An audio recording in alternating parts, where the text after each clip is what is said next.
Olá, olá, bom dia a todos vocês, como estão? Sejam bem-vindos ao canal Educação.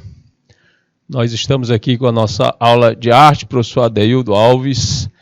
E é o seguinte, a gente está aí vendo faz um tempo já a questão da arte no Brasil das décadas de 60 e 70, certo? E o vínculo político que essas expressões artísticas tiveram por conta da repressão das ditaduras. Aí eu já trouxe as artes visuais, né, algumas partes das artes visuais. Hoje a gente vai ver a questão do teatro. Beleza? Hoje são 12 de setembro e a gente vai começar. Hoje a garganta meio ruim. Então, aqui, o teatro brasileiro na década de 60 e 70 é o objeto do conhecimento. Nós estamos ainda nesse processo, né, do mesmo objetivo, de compreender os parâmetros das artes visuais brasileiras nessas duas décadas. E lá no finalzinho a gente... Eita, meu Deus. A caneta direita. No finalzinho a gente resolve umas questões, certo? Bom, para entender o teatro no país, primeiro vamos entender aqui lá atrás como é que ele se estabelece. O teatro é trazido para o Brasil primeiramente com o intuito, o objetivo de fazer com que os indígenas fossem trazidos para a fé cristã, certo?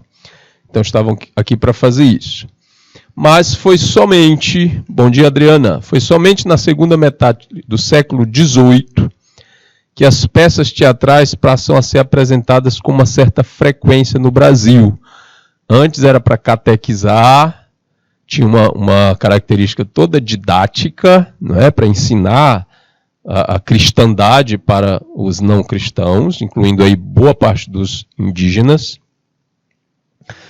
E depois da segunda metade do século XVIII, meus queridos, os palcos ou tablados eram montados em praças públicas, que eram os locais das representações.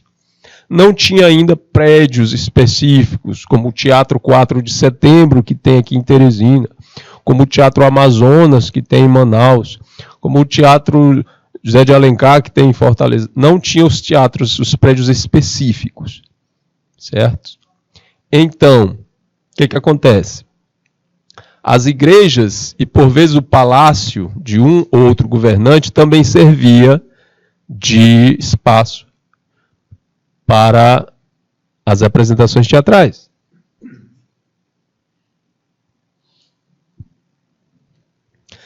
Bom, depois disso, né, e nessa época ainda, era forte a característica educacional do teatro. O teatro estava ali para educar. E ainda hoje está nas escolas das primeiras séries, escola de fundamental e infantil, muito do que se aprende tem meio que essa característica teatral. As professoras, elas montam as aulas e elas apresentam situações novas para os alunos a partir do aprendizado da representação. Isso é comum demais. É uma atividade tão instrutiva que acabou por merecer ser presenteada com locais fixos para as peças. Aí naquele tempo, as chamadas casas da ópera ou casas de comédia, que começaram a se espalhar pelo país. Então falou em casa de ópera, era para apresentar ópera, mas também tinha teatro. Casa de comédia, já se sabia que era um teatro, um lugar para se apresentar peças assim. A palavra teatro, como referência da própria construção do próprio edifício, ele veio com influência europeia, ok? Por causa da língua grega.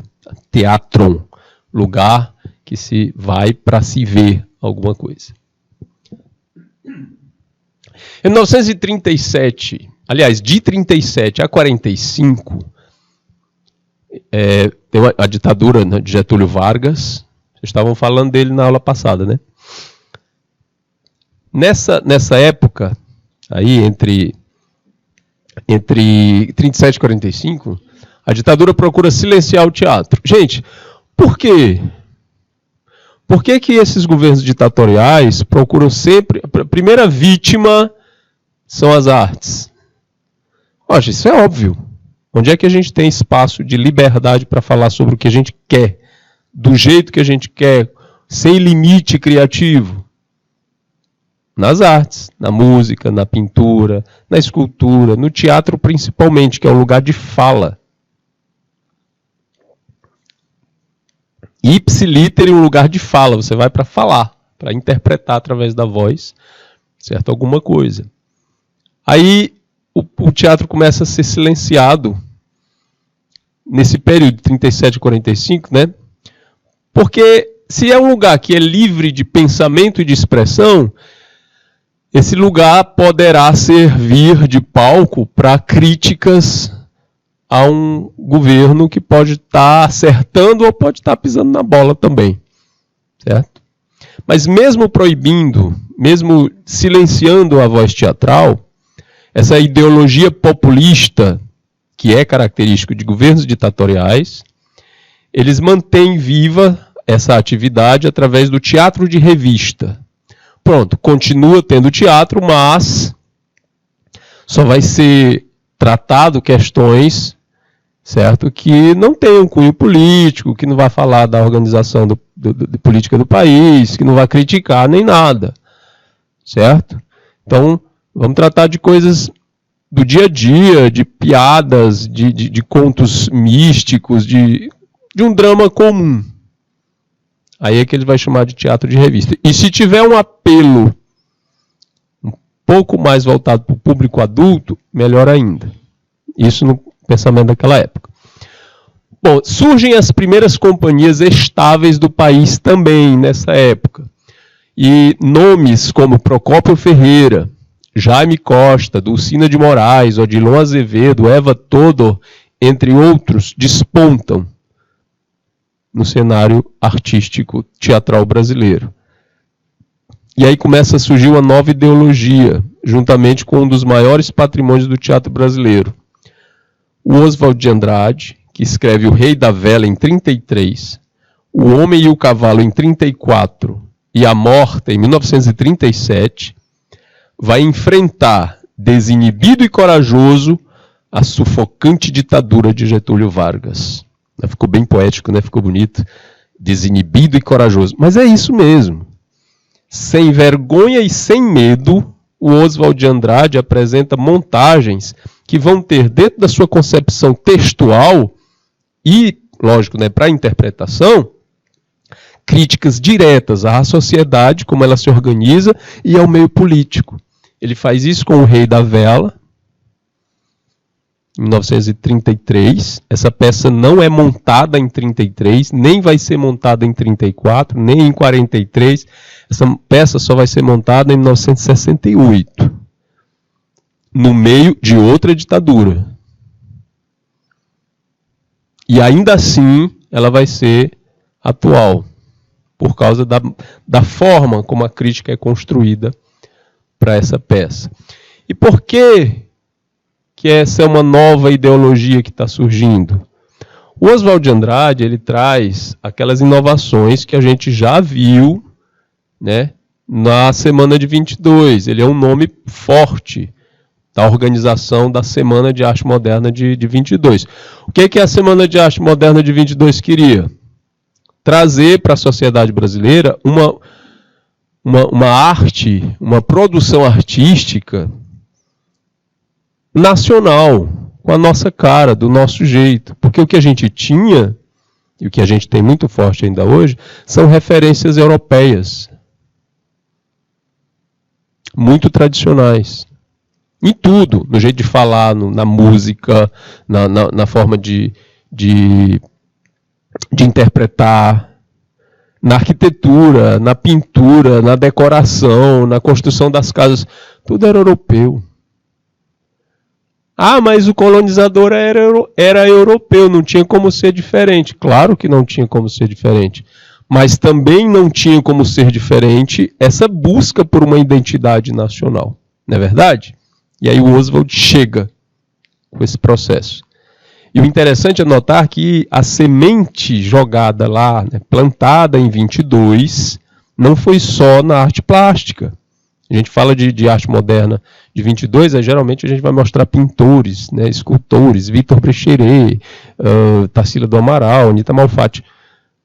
Oswald de Andrade na poesia e também na dramaturgia, mudando essa visão toda aí e entrando em confronto direto com essas ideologias políticas opressoras que a gente chama de ditadura. Beleza? E aqui na foto, né, na imagem, uma foto do interior de um teatro antigo no Brasil. Agora, em 1964, com outro golpe militar, as dificuldades, aliás, com outra ditadura, né, através do golpe militar, as dificuldades aumentaram, né? Vai aumentar para diretores e atores de teatro. Por quê? Pelo mesmo motivo da questão de se fazer um controle do que está sendo dito no teatro.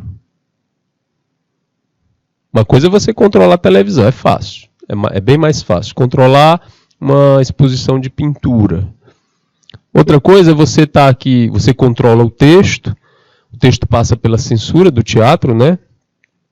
Mas aí as pessoas vão estar lá dentro do teatro representando. Elas podem furar a censura na hora que elas quiserem. Então, fica aí, para a questão do governo, né?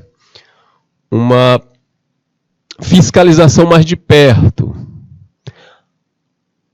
A atividade teatral passou muito por isso de ter que ensaiar primeiro para a bancada da censura. Ou a primeira apresentação ser feita para um grupo seleto, onde os censores estavam lá, para eles terem certeza de que o texto não ia ser mudado. Bom dia, Pedro Henrique. Ok?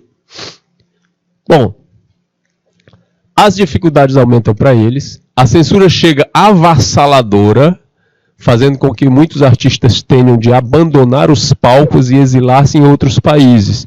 Aí você diz, como assim, professor? Avassaladoras em que sentido? Com que força? E o que foi que eles fizeram para que os artistas, os escritores, deixassem os palcos e fossem se esconder em outro país, se exilar em outro país? Gente, o que eles faziam assim, de mínimo, era censurar o texto. E quando se dava a volta nessa censura, e ainda assim o texto era falado de outro jeito, mas que ainda mantivesse a crítica, era comum da polícia entrar no local de apresentação, quebrar tudo e muitas vezes espancar, bater nos artistas que estavam lá. Então não era legal ficar trabalhando desse jeito, né? Bom, restava às futuras gerações manterem vivas as raízes já fixadas e dar um novo rumo ao mais novo estilo de teatro que estava por surgir. Aí o Fernando Peixoto, no livro O que é Teatro, ele diz o seguinte, aqui entre aspas: são infindáveis as tendências do teatro contemporâneo. Ou seja, tudo enquanto que a tendência que tem no teatro contemporâneo vai aparecer como novidade máxima e vão estar sempre aparecendo, sem fim. Então as tendências são infindáveis. Há uma permanência do realismo e, paralelamente, uma contestação desse mesmo realismo. As tendências muitas vezes são opostas, mas frequentemente se incorporam umas às outras. Foi o que o Fernando Peixoto disse sobre essas questões, né, do chamado teatro contemporâneo, né, do moderno para o contemporâneo. E o teatro brasileiro não vai... Bom dia, Dulce Carmo. Não vai abandonar essas propostas, ele vai adiante. Porque é uma corrida, gente, com esse desenvolvimento, com essa busca de uma identidade nacional e com a busca de liberdade para você dizer num texto teatral aquilo que foi escrito para dizer. Ok? Aqui na foto, uma cena comum até certo tempo. Depois teve um tempo que não podia mais se organizar desse jeito para sair na rua. Para pedir por uma repressão que não acontecesse, né? Fora a repressão. para pedir liberdade de expressão, para pedir por uma universidade livre, para pedir por uma medicina, aqui ó, medicina, né, mais ativa e que atendesse a todo mundo. E cada um tinha liberdade de preso político e por aí vai. Cada um tinha o seu pedido a fazer. Isso foi tolerado até certo tempo pela ditadura e depois não mais. E esse não mais aí inclui violência. Quais os teatros que se destacam nesse processo? Durante o período militar e também no processo de crescimento e desenvolvimento de uma visão toda própria, toda brasileira e moderna dessas chamadas tendências do teatro contemporâneo colocado pelo Fernando Peixoto. A gente vai ter aí, de começo, né, o Teatro de Arena, instaurado em 1953. O Teatro de Arena, esse nome é uma referência para é uma das referências para todo e qualquer artista de teatro no Brasil e no mundo. Ele ganha força ao se infundir, né, ao se misturar com o Teatro Paulista dos Estudantes e ao encontrar Augusto Boal, a gente vai já falar dele, para dar aulas sobre Stanislavski, que é outra referência do teatro mundial, nessa corrente, né, de teatro moderno político. Se nos primeiros anos do Teatro de Arena as encenações se baseavam em textos de autores estrangeiros, a partir de 58 vão começar a ser montadas peças escritas pelos próprios integrantes do grupo. Influenciado pelo teatro político de Bertolt Brecht, e a gente tem que lembrar aqui qual era esse teatro político do Bertolt Brecht. Segundo o teatro político do Bertolt Brecht, o texto deveria ser um processo aberto capaz de servir à ideia do autor do espetáculo. E também para ensinar sobre política. A gente sabe que o Bertolt Brecht usou o teatro como meio didático para ensinar política para as pessoas. Na Alemanha e em outros lugares da Europa. Numa época em que as ideias, né, de opressão, as ideias opressoras de fascismo na Itália, né, de nazismo na Alemanha, estavam bem fortes, certo? O Pedro Henrique está perguntando se o teatro era aberto para todos os públicos. Até hoje tem essa divisão, viu, Pedro, sobre a questão do teatro para criança, para adulto, para jovem, certo? Então, depende do texto. O teatro ele tem, historicamente, essa divisão já pronta, dependendo do texto. Um texto próprio para criança, um texto próprio para jovem, sem intenção de criar uma coisa mais forte, né, nesse jovem, tipo orientação política, orientação sociológica, alguma coisa assim mais pesada, né, de reflexão. E o teatro adulto, que já ia tratar de questões, né, como mais próprias para os adultos, o que envolve aí política, vivência, né, de casais, essas coisas. É muito natural essa divisão, certo? De aberto a todos os públicos, estava aquelas peças que tinham uma tendência, né, de ser universais. Sonhos de uma Noite de Verão, por exemplo, do Shakespeare, é aberto para todos os públicos até hoje. Só que depende também da montagem. Muitas vezes uma montagem de uma peça infantil, com uma temática infantil, ela é toda recriada para um grupo específico. Ok? Vai depender muito de tudo isso.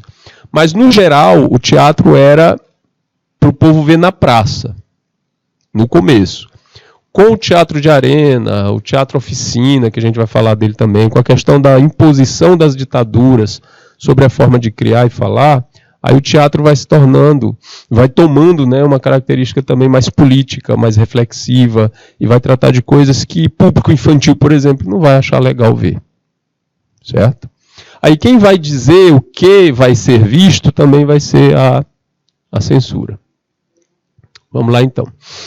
O Arena vai acabar, né, dessacralizando a escrita dramática. Ou seja, alguns textos, aliás, os textos tradicionais do teatro, eles são considerados sagrados, não pode mexer.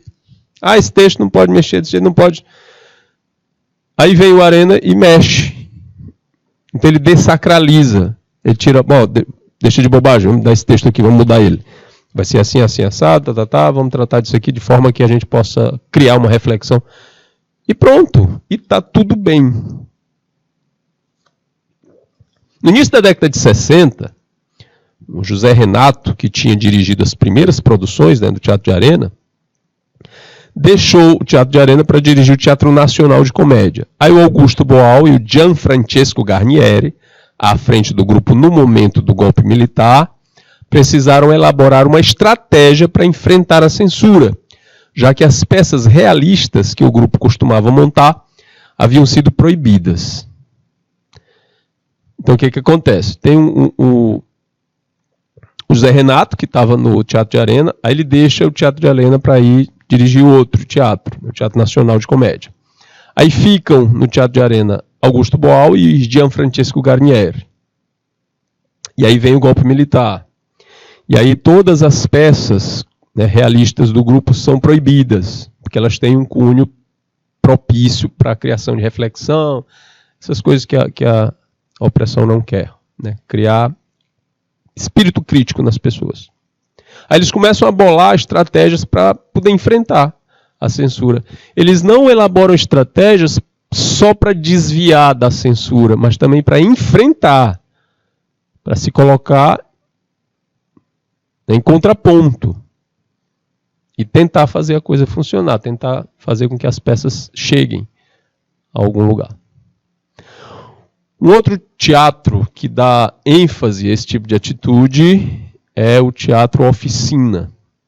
O teatro oficina, ele nasce, ele se cria já com uma carga bastante forte de reconhecimento. Hoje em dia, o teatro oficina é considerado pelo Estado, pela classe artística e pelo público de teatro, e aí é bom a gente reforçar bem essa coisa que existe um público de teatro, ok?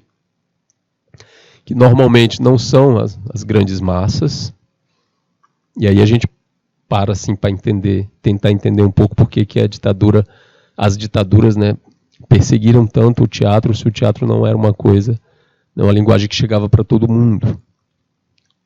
Ela não chegava para todo mundo, mas ela ecoava, e até hoje ecoa muito forte para todo mundo. Então existe um público de teatro, né?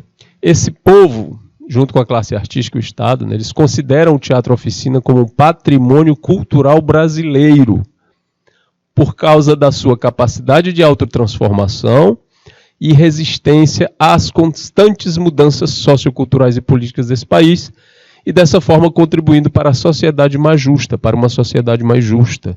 Então, há um papel didático, construtivo, de orientação, de vivência social desses teatros, né, tanto o teatro de arena como o teatro oficina, de inserção direta na sociedade brasileira de um pensamento que ajudasse a construí-la.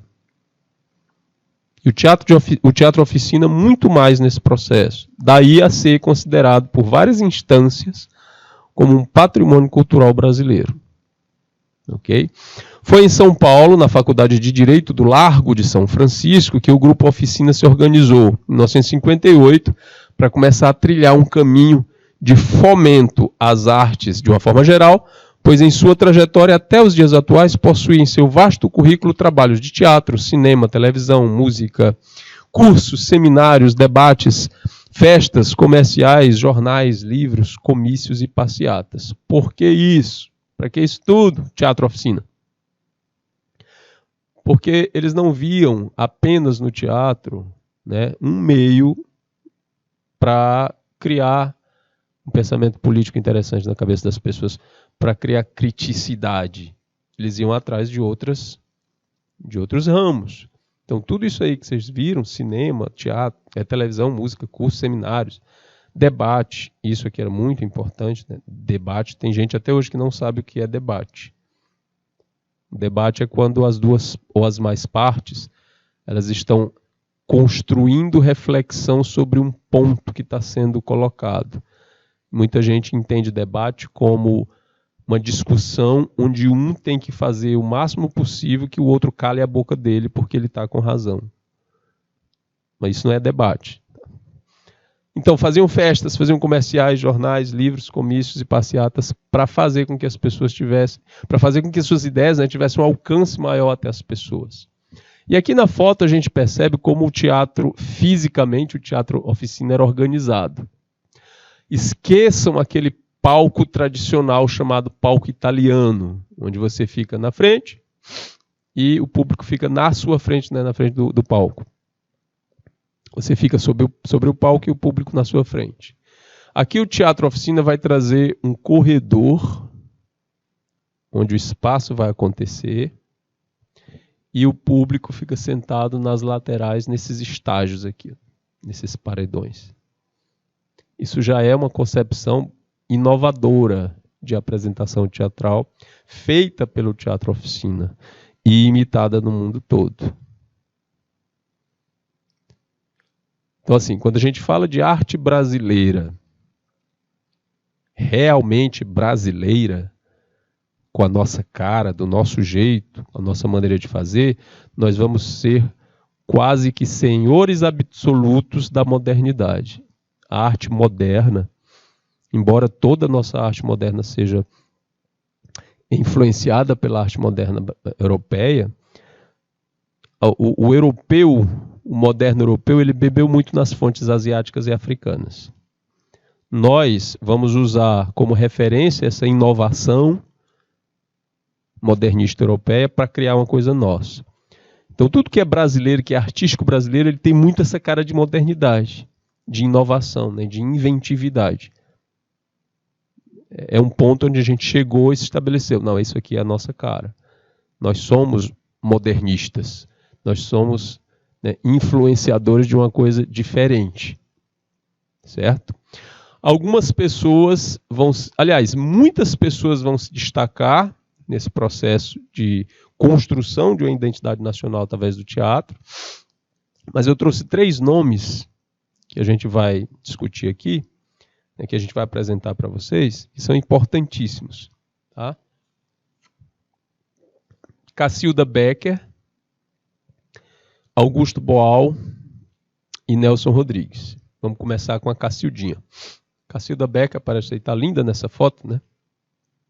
Nascida na cidade de Pirassununga, no interior de São Paulo, em abril de 1921, ela, chamada Cacilda Becker Iaconis, foi uma atriz brasileira considerada um mito dos palcos nacionais. Você se interessa por teatro, você com certeza vai ouvir falar de Cacilda Becker. Você se interessa pela atividade teatral e de fazer parte, você vai ouvir aqui e ali alguém falando de Cacilda Becker e referenciando-a. E muitas vezes reverenciando-a também. Certo? Em algum momento ou outro você vai topar com esse nome na atividade teatral. Ela inicia sua carreira artística como bailarina e após algum tempo ela foi pintora. Convidada por uma amiga, Cacilda estreou como atriz no Rio de Janeiro, dirigida por Pascoal Carlos Magno, em um espetáculo chamado Teatro do Estudante Brasileiro. Porém, em 1942, com o objetivo de ajudar sua mãe no tratamento de uma doença, ela retorna a Pirassununga e passa 2 anos na cidade com emprego em uma companhia de seguros. Então ela fica lá esse tempinho, tem que ajudar a mãe está doente, aí a atividade artística teatral ainda não pagava, né? Não era uma coisa que pudesse ser assim tida como profissional mesmo, principalmente para mulheres, né? Aí ela fica tomando de conta da mãe dela. Mesmo assim ela retoma, né? Figura sempre presente em peças apresentadas em São Paulo e no Rio de Janeiro. A Cacilda Becker participou de mais de 60 espetáculos em seus 30 anos de atuação. Além disso, fez os filmes Luz dos Seus Olhos, de 47, Floradas na Serra, de 1954, e Ciúmes, uma telenovela do ano de 66 da TV Tupi. Gente, para uma mulher na década de 50, 60, fazer parte, ser artista de teatro, de televisão, ela poderia ser fantástica, ela poderia ser um ícone, ela poderia ser tudo, mas na sociedade, mulheres artistas sofriam bastante preconceito, porque eram quase que equiparadas, né, as chamadas, abre aspas, mulheres da vida. A atividade artística já não era uma coisa muito bem vista pela sociedade. A sociedade consumia, aplaudia, mas não considerava. E eu não estou falando só da sociedade brasileira. O próprio grande nome do teatro francês, Molière, inventou esse nome para ele. O nome dele era Jean-Baptiste Poquelin, João Batista, traduzindo. E ele inventou um nome para ele, Molière, para continuar trabalhando como teatro, que era a paixão da vida dele, porque a família achava desonroso ter um artista na família. A família queria que ele fosse advogado. Eita! Queria que ele fosse advogado. Ele, não quero. E ele é só o maior nome do teatro no mundo. Aliás, na França, um dos maiores do mundo. Molière.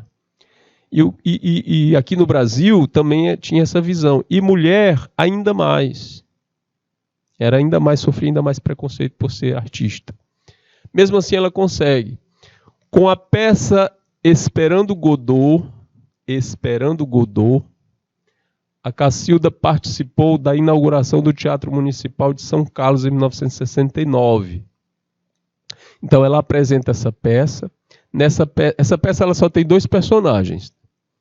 Quando ela foi escrita, e essa peça, gente, é uma referência mundial do teatro. Não é um texto qualquer, e é um texto reflexivo, um texto político. O título original, En attendant Godot, já traz uma inovação, porque só tem 2 personagens, né? Na verdade, um que imagina o outro. São 2 homens. Aí a Cacilda vai, junto com o esposo dela, Valmor Chagas,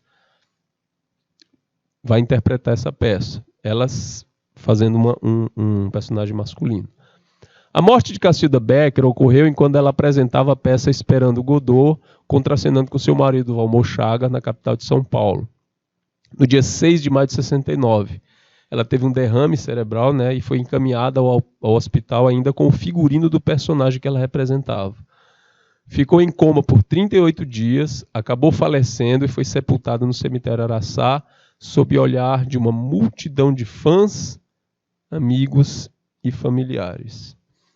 Só o fato de ter aqui uma multidão de fãs, a gente já estabelece que não era qualquer artista. E de teatro, bom, ela teve uma projeção mais popular com a telenovela, em 66. Mas ela era ovacionada mesmo no teatro. E o teatro que já não é de grande acesso, não é todo mundo que tem acesso ao teatro. Ela consegue essa projeção, então por si só é fantástica. Cacilda Becker. Outro personagem importante é o senhor Augusto Boal, um dos dramaturgos que mais contribuiu para a criação de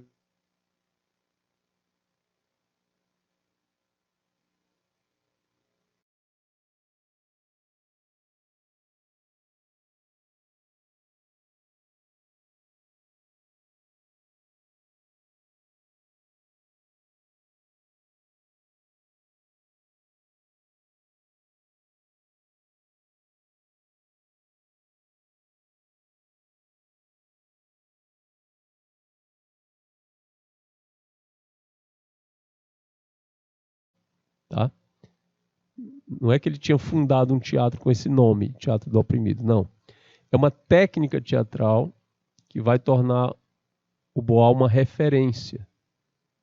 Então, desde o Teatro de Arena até o Teatro do Oprimido e passando pelas sambóperas, sua preocupação foi o quê? Criar uma linguagem que pudesse traduzir a realidade do seu país. A preocupação dele era só essa. Criar uma linguagem onde essa linguagem pudesse traduzir a realidade do seu país. Aí na década de 60, com o golpe militar, o governo estava preocupado com que alguém fosse levantar as questões da realidade do país. Só se essa realidade fosse aquela que o governo aceitasse, com tudo bem, tudo jóia, tudo ok, tudo se desenvolvendo, todo mundo bem, de vida, sem problemas sociais. Se fosse para construir um texto assim, iria passar de boa pela censura sem problema nenhum. Só que a gente sabe que a realidade é aquela que a gente vê quando abre a porta de casa e sai na rua. E a realidade do país naquela época era bem dura. O que mostra que o Augusto Boal foi muitas vezes perseguido, sim, por conta dos seus posicionamentos nas peças que ele falava. Ele procurava uma maneira brasileira de falar, de sentir e pensar. Quando a gente fala isso, parece que fica meio vago, mas é o seguinte. Um exemplo corrente. A gente fala de um jeito na nossa casa, a gente se comunica com nossos familiares de uma forma, de uma maneira. A gente se comunica no trabalho, dependendo da intimidade que a gente tem com o colega, com a colega de trabalho, a gente se comunica também de um jeito, mas que é diferente de casa. Agora, se você é parado na rua para dar uma entrevista, tem um repórter fazendo uma matéria, aí você chama você para você dar a entrevista e te faz uma pergunta, a tua cabeça vai direto procurar no dicionário da tua cabeça todas as palavras bonitas que você conhece para você ficar bem na fita, para você procurar falar bem sobre aquilo. E o que é isso?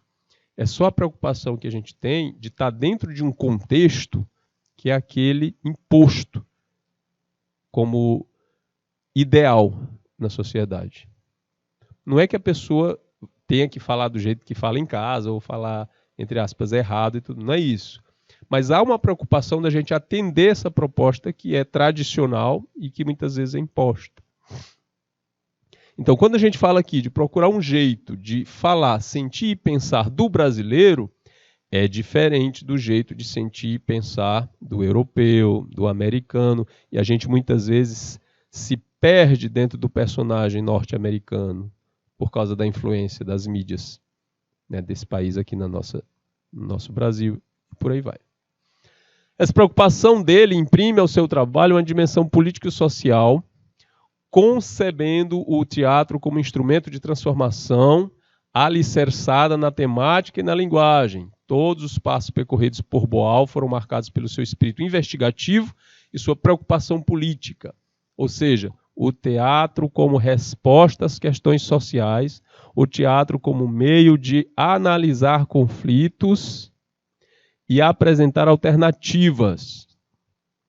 Era sobre isso que o teatro do Augusto Boal trabalhava. E o teatro do oprimido seguia muito essas linhas, essa técnica seguia essas linhas de você se posicionar na sociedade e se entender dentro dessa sociedade. Muitas vezes esse entendimento passava por uma coisa que é difícil de entrar na cabeça de muita gente, que é consciência de classe. O Pedro Henrique coloca lá, na década de 60 as mulheres eram criticadas no teatro, sim. As mulheres eram criticadas, assim, sofriam preconceito em todas as atividades artísticas só por ser mulheres, porque não deviam estar naquele espaço, que é uma questão tradicional, né? De muito tempo, de ser um espaço apenas masculino. As mulheres foram conseguindo esses espaços, ocupar esses espaços, mas não assim de graça, foi a duras penas. Uma delas era sofrer preconceito.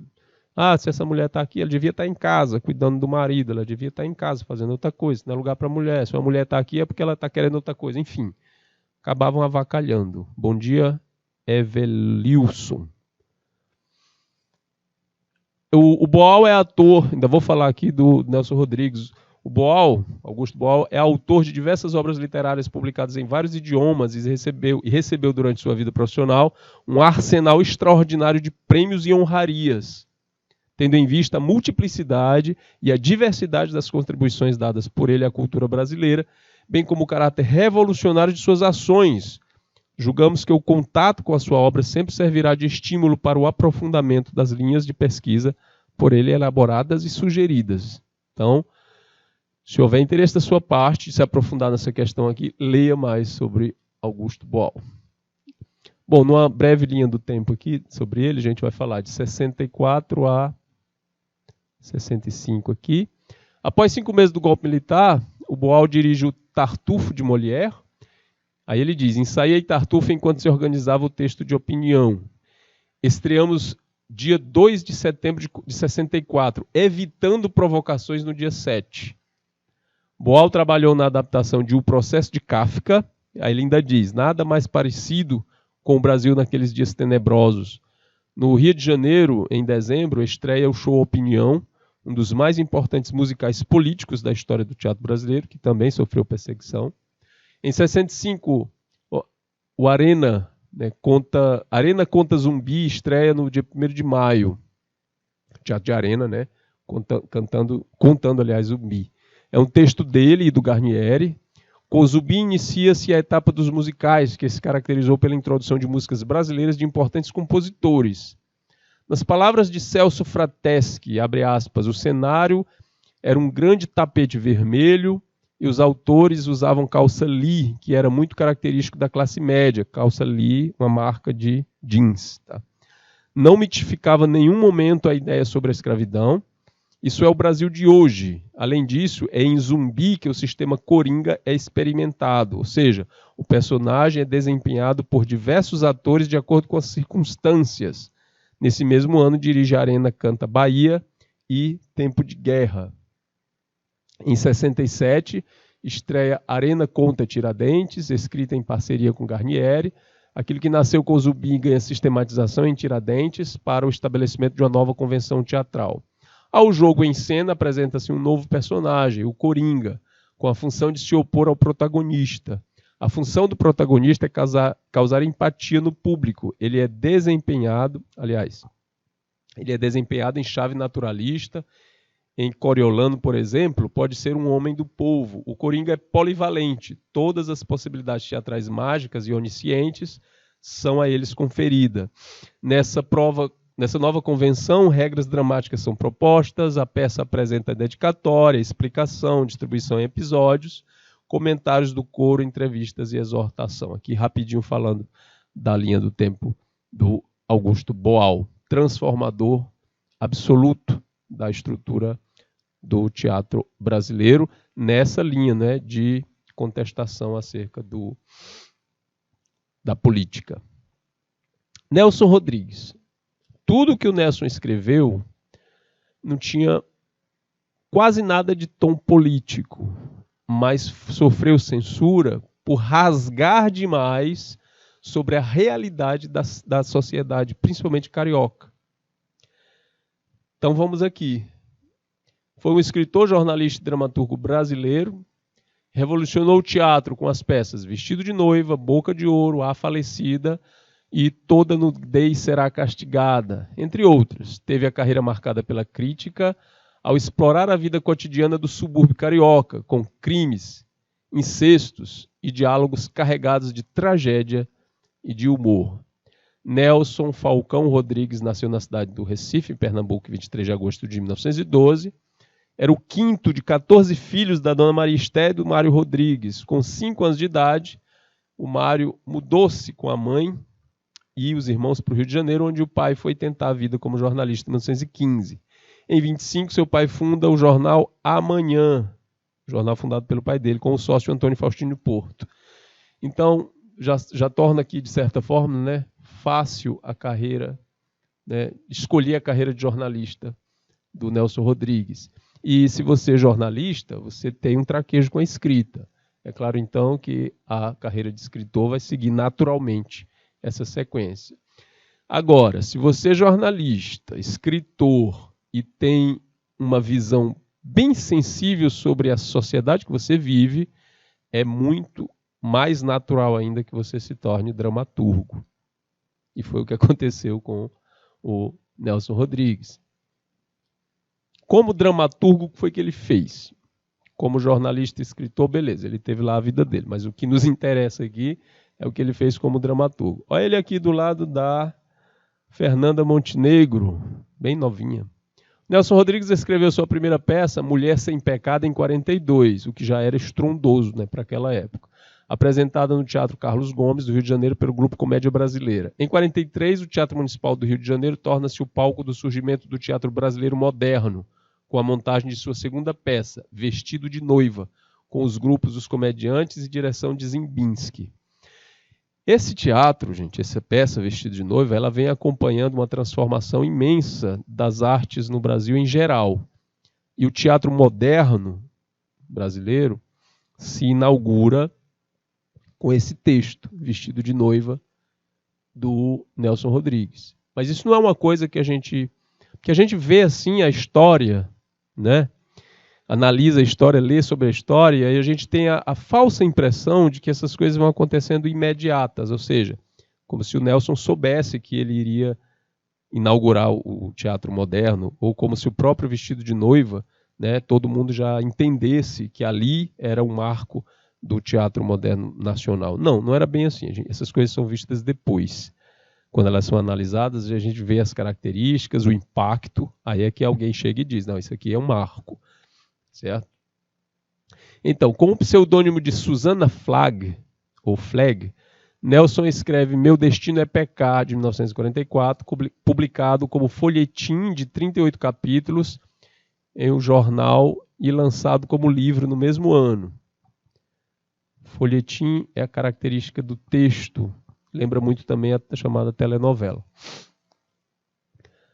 Como Susana Flagg, ele também escreve Escravas do Amor, de 44, outro grande sucesso, e 2 anos depois ressurge com Minha Vida, de 1946, uma autobiografia da personagem. Então, o Nelson vai se mantendo dentro dessa linha de análise da sociedade, os relacionamentos entre as pessoas, a vida dentro da família, os pudores, as faltas de pudores e por aí vai.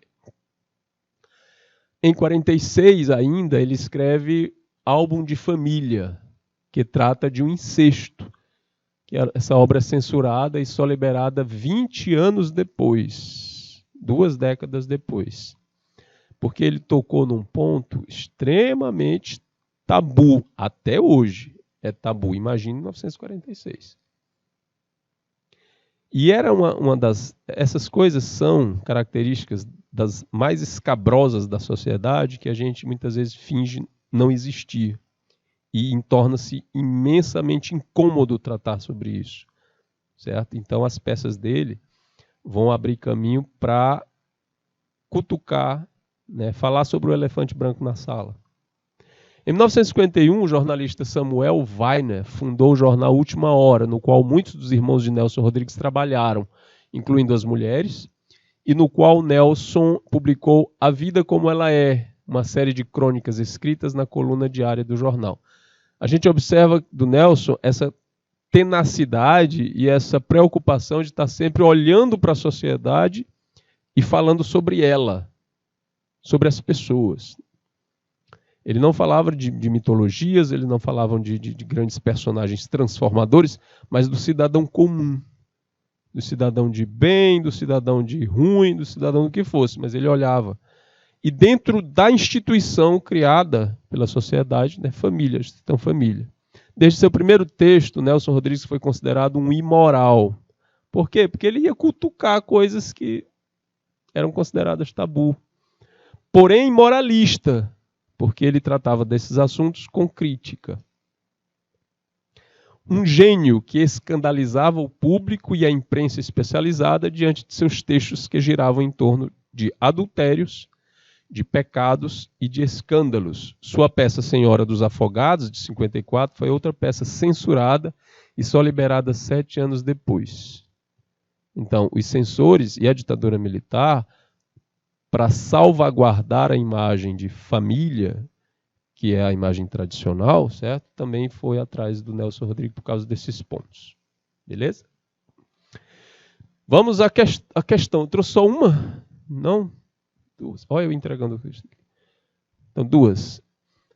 Peça de Nelson Rodrigues que se desenvolve em diferentes planos. O da vida real, concreta, objetiva. Isso aqui é fácil. Objetiva, o da vida da imaginação, desregrada, liberta. Consiste no que se pode chamar de tragédia da memória e afirmou-se como um marco do teatro moderno brasileiro. Trata-se de qual?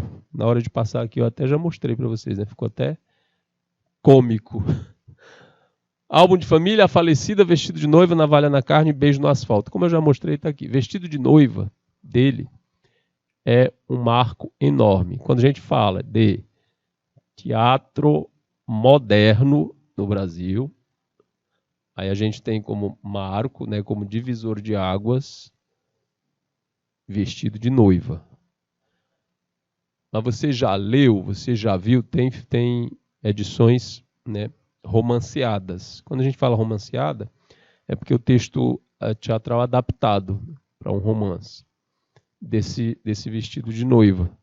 Dei uma lida, dei uma olhada. Hoje em dia está muito fácil, não precisa nem comprar o livro. Você encontra essas edições, você encontra de graça pela internet, em PDF. Vão por mim, está muito mais fácil hoje. Antigamente a gente tem que correr atrás do livro. Quando eu fazia o ensino médio, meu Deus, cadê o livro? Quem tem? Quem me empresta? Às vezes a pessoa que tinha e sabia que só ela tinha, ela alugava, não emprestava. Colega de sala. E aí a gente tinha que correr atrás, né? Pobre estudando, né? Só faz uma coisa na vida, correr atrás. Vestido de Noiva. Características dessa obra. Afirmou-se como um marco do teatro moderno brasileiro. E estava desenvolvida em diferentes planos, o da vida real e o da imaginação. O da vida real concreta, objetiva, e o da imaginação desregrada, liberta. Segunda, para a gente fechar aqui. Em Vestido de Noiva, de Nelson Rodrigues, observa-se a instauração de 3 planos distintos de ações. Considerando essa afirmativa, marque a alternativa que se relaciona corretamente com a obra. Aí aqui é um ponto, né, de um tipo de questão na qual você deveria ter dado uma lida, conhecer pelo menos, né, o resumo da obra, certo?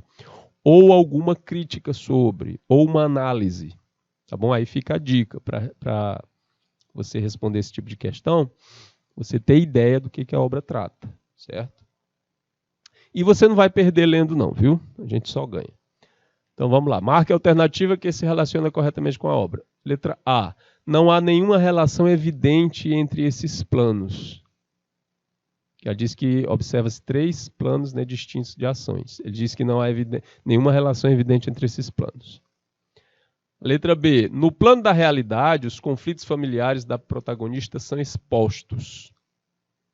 Porque são 3 planos, é que ele falou lá. No plano do delírio, a protagonista revela toda a sua verdadeira natureza. Letra D. No plano da realidade, a protagonista encontra as respostas que busca. Letra E. No plano da memória, a protagonista resgata aspectos da sua vida.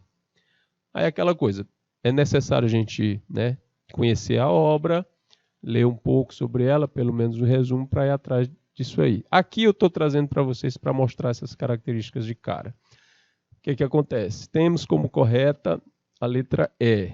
No plano da memória, a protagonista resgata aspectos da sua vida. É a considerada correta, certo? Se essa aqui está correta, então você já sabe. São planos realidade, né, delírio e memória. Você já vai saber que no plano da realidade, da letra D, não há essa busca aqui da protagonista, por parte da protagonista. No plano do delírio, ela também não tem sua verdadeira natureza revelada. No plano da realidade, não é aqui que os conflitos familiares vão ser expostos, tá? E dizer que não há nenhuma relação entre esses planos também não é correto, tá ok? Então, relação que se pode fazer correta dessa análise, letra E. Nesse plano de memória, a protagonista resgata aspectos da sua vida. Então, gente, no geral, tá aqui, isso. O Teatro Nacional, não só o Teatro Nacional, mas o Teatro Carioca especificamente, né, trombou muito com essa questão da censura na década de 60 e 70.